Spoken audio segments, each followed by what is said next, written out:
Plano nyo ba magtrabaho sa construction industry? If yes, syempre kailangan natin ma-familiarize sa iba't ibang Filipino terms na ginagamit nila. For example, pag-usapan natin yung iba't ibang layers ng isang dingding. So, paano nga ba tayo magko-construct ng isang wall?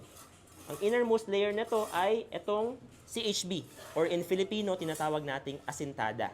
Okay?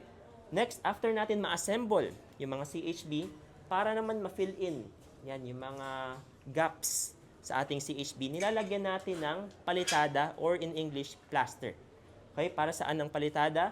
Ito ay para ma-smoothen out. Yun nga, yung mga gaps sa ating CHB at in some cases, kapag may konting misalignment sa mga CHB natin, yung palitada yung ginagamit natin as filler. Next, after natin malagyan ng palitada yung ating dingding, ito naman, anong tawag dito? Ito ay tinatawag na masilya or putty. Ngayon, ang purpose naman ng masilya is para mas smoothen out pa. Kung mako-compare nyo yung surface, di ba, ng palitada versus masilya, yan, makikita nyo mas smooth, di ba, yung ating masilya. Yun, after that, ano ang ginagawa natin after natin ma-applyan ng masilya?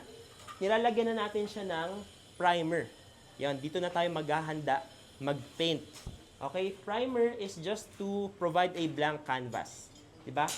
Primer is usually colored white at yun ay para ma-prevent yung discoloration ng iba't ibang layers ng paint na gagamitin natin after.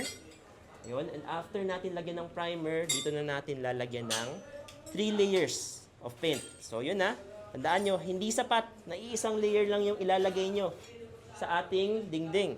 For example, kung gusto nyo itong i-paint ng blue, dapat 3 layers para syempre mas maging vibrant yung kulay at ma-prevent yung discoloration natin over time.